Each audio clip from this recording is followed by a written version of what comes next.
When I graduated high school, I'd always done art, but I didn't really see it as a possible profession. I was a good student in high school, and I was very interested in things, and I had studied Tai Chi in high school. So when I went to college, University of Michigan, the residential college, they had a language requirement, and I, I was just kind of on a lark. I thought I would study Chinese because I was interested in Tai Chi and Chinese things. And so I studied Chinese and that was what my first degree was in. While I was at Michigan, I just took a couple of art classes just sort of as electives. And when I graduated, I had learned enough about China and Chinese to realize that I was interested in it only in a kind of intellectual way. I didn't want to make a life with it. I wasn't interested in, some of my peers were going to work for government, the State Department, some people were interested in business, and I was just always more interested in cultural things and art. And so I moved with a group of my friends who were all involved in theater back to Chicago. And it was amazing. I'd always liked my studies and been interested in my studies, all the different classes I'd taken. But when I started taking art classes at an art school, it was kind of like I was possessed. I enrolled in more classes and had classes from 9 to 4, one studio class, and then I have another class from 7 or 8 to 9 or 10. I forget the exact times. And so I was in the studio all day, every day, and it was just bliss. I just learned things that, I'd always wanted to learn, and I felt that I had a talent and an ability to learn, unlike I'd had in any other class that I'd taken. So I was an undergraduate total of 7 years, actually, because I was 5 years at University of Michigan and 2 years at the Art Institute. And so the next logical step after getting an undergraduate is get a graduate degree. So I applied to several schools, Yale. Some of my teachers had gone there, and Tyler, and what was the other art school? RISD. I was accepted at Tyler and at Yale, and so I moved on to Yale. Going to school at Yale was incredibly formative. It was a couple of my teachers were graduates from there, and it had an incredible reputation for being, the best, right?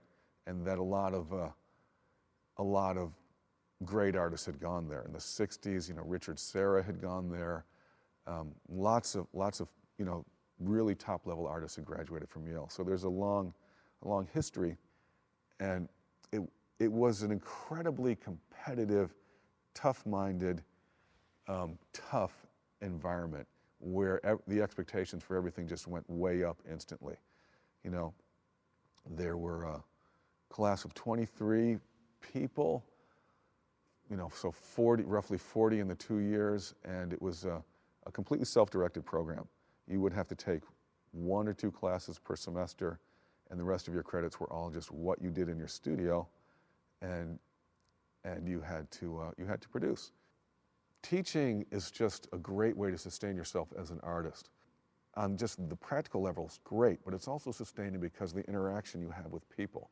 I taught everything from kids to college, young kids, 3-year-olds and 5-year-olds at times, and some high school students, some college kids, and some adults, and some older adults. And it helps you formulate your ideas.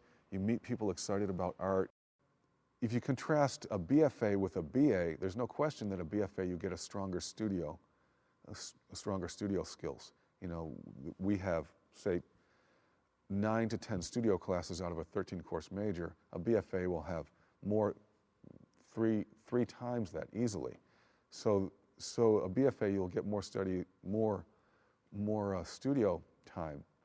But my students at getting BAs make up for it with summer programs and their ability to do research and solve problems on their own, and an understanding of of their place in the world, not just the art world. Hendrix students are, obviously liberal artists. You get a lot of people that come focused to be in the sciences, and you get a lot of people come focused to study the liberal arts in general, and they're curious. You get a few people that are interested in coming to study art, but not all of those people stay in art. So we get people sign up to take get an EA credit or an AC credit, and they become interested, right? I get a lot of biology students especially who are really great at observing, and so I teach observational drawing, and they really get a charge out of that and take off with that. And we get a lot of people that take a few classes, do a minor, and it broadens their education on that level. They're able to look at art and understand art and appreciate art in a way that they wouldn't if they'd just taken an art history class.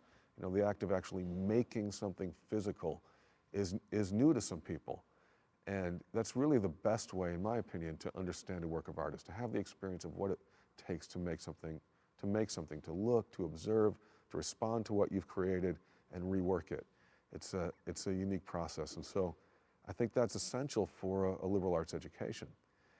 And then you get, of course, some people that go on to major in it. And they get a sustained studio experience with a mix of art history and, some breadth within studio, ceramics, sculpture, photography, painting, drawing, printmaking.